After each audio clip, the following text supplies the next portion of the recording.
Can you say deja vu? Upon witnessing the sudden and untimely double deaths of his sons Nadab and Abihu, Aaron, high priest, brother to Moses, simply reacts with utter silence. Truly, this latest calamity deserves the Aaron response. So devastating, so gargantuanly repulsive and repugnant, that truly, not figuratively, there are no words. Certainly, after all we Jews have endured globally since October 7th, this latest being the coup de grace, or the straw that breaks the camel's back. About a month ago, following the terribly tragic double murder of two National Guardsmen by the hands of a very similar miscreant loser to those that carried out the Mayhem Sunday, first eve of Hanukkah in Sydney, my daughter posed the following question to me. Quote, "Don't they get it?" Unquote. Translation: hasn't the world, at least the free world, seen enough of this Islam-inspired and instigated hell unleashed upon the world, primarily and most defiantly since 9/11? Although on a macro basis probably 20 years earlier, and relative to Israel, 100 years and counting. Is the world blind? Does it not realize the danger, toxicity, and insolvency of this wretched religion? Or at least a significant majority therein? What will it take to put an end to this? What will it take to stop this depraved nonsense? My answer: no, the world does not get it, and neither will it. First, there's a deviance crept up on the world very slowly and methodically, as after all, the Muslims enjoy one strength, and that is surreptitiousness, beguiling, deception. And now, sadly, it's too little too late to do anything. Islam won. Just like I maintained in previous podcasts regarding the left. Because the right, the good, likewise, was asleep at the wheel, while the Kraken was on leash. And now it is simply too little too late to return it to its Charybdis. Second, here's the truth. Half of the left doesn't care. The other half revels in it, believing that some apocalyptic moment is afoot, regardless of whether it is brought on by sick, demented Muslims. This will then result in utter chaos and anarchy, at which point it will be in position to implement its sick, demented system of full-blown socialism, communism, or worse.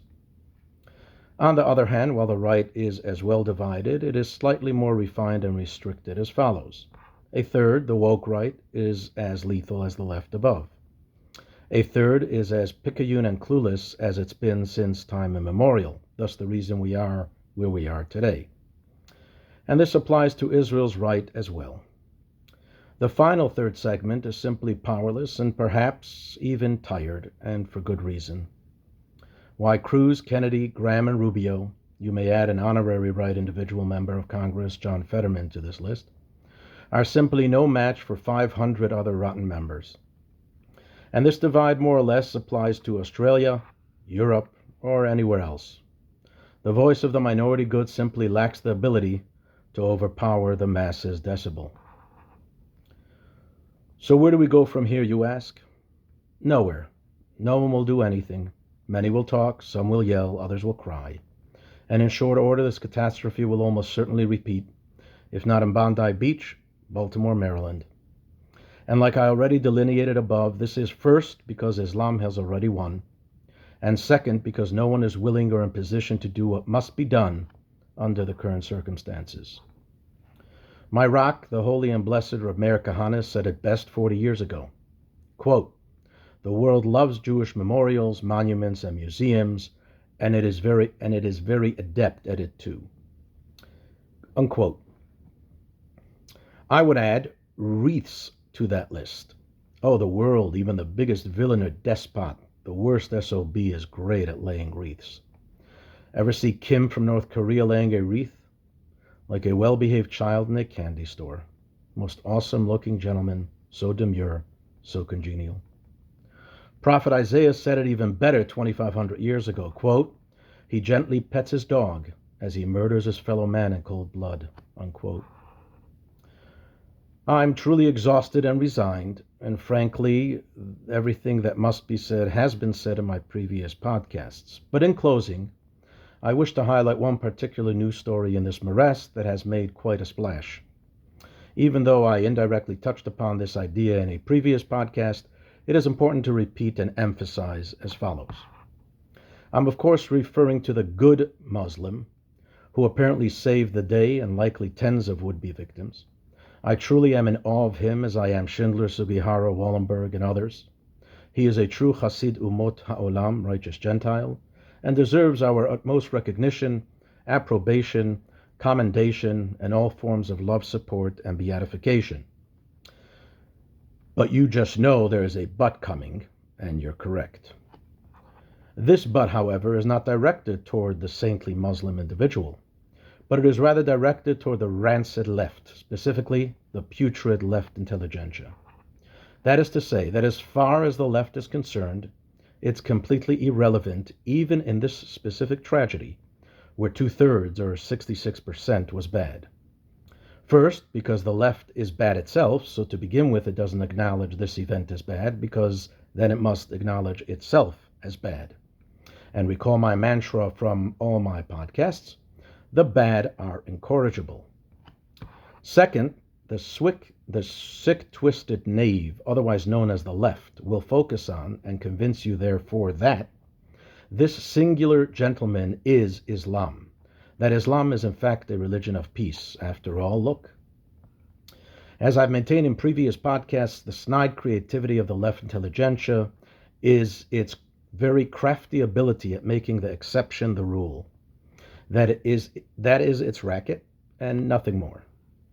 Never mind the nearly 50,000 Islamic-inspired and instigated terror attacks globally since 9/11. And yes, you heard that statistic correctly.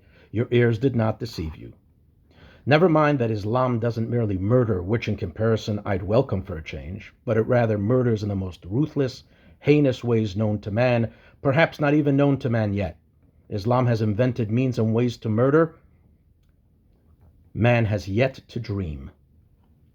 Never mind that additionally Islam rapes, tortures, maims, maligns, behaves in other horrible, mischievous ways. Never mind that Islam lies, fabricates, manipulates, hoodwinks, misleads, equivocates. Oh, but it may not consume pig, yet it behaves worse than one. To treat animals humanely, it must consume only halal-certified meat, yet it doesn't hesitate and even revels in the inhumane treatment of a fellow human. You want to talk gutter religion? None tops it. I'm sick of all the apologies. I'm sick of all the exceptions. I'm sick of all the ghoul and guts. I'm sick of all the dumb moronic talking heads on both the left and the right. I'm sick of political correctness. Ba'umayim ad nafesh. My brethren, blood spilled by the Muslims over a century now has reached my neck and I'm drowning, and my Christian brothers and sisters should feel likewise.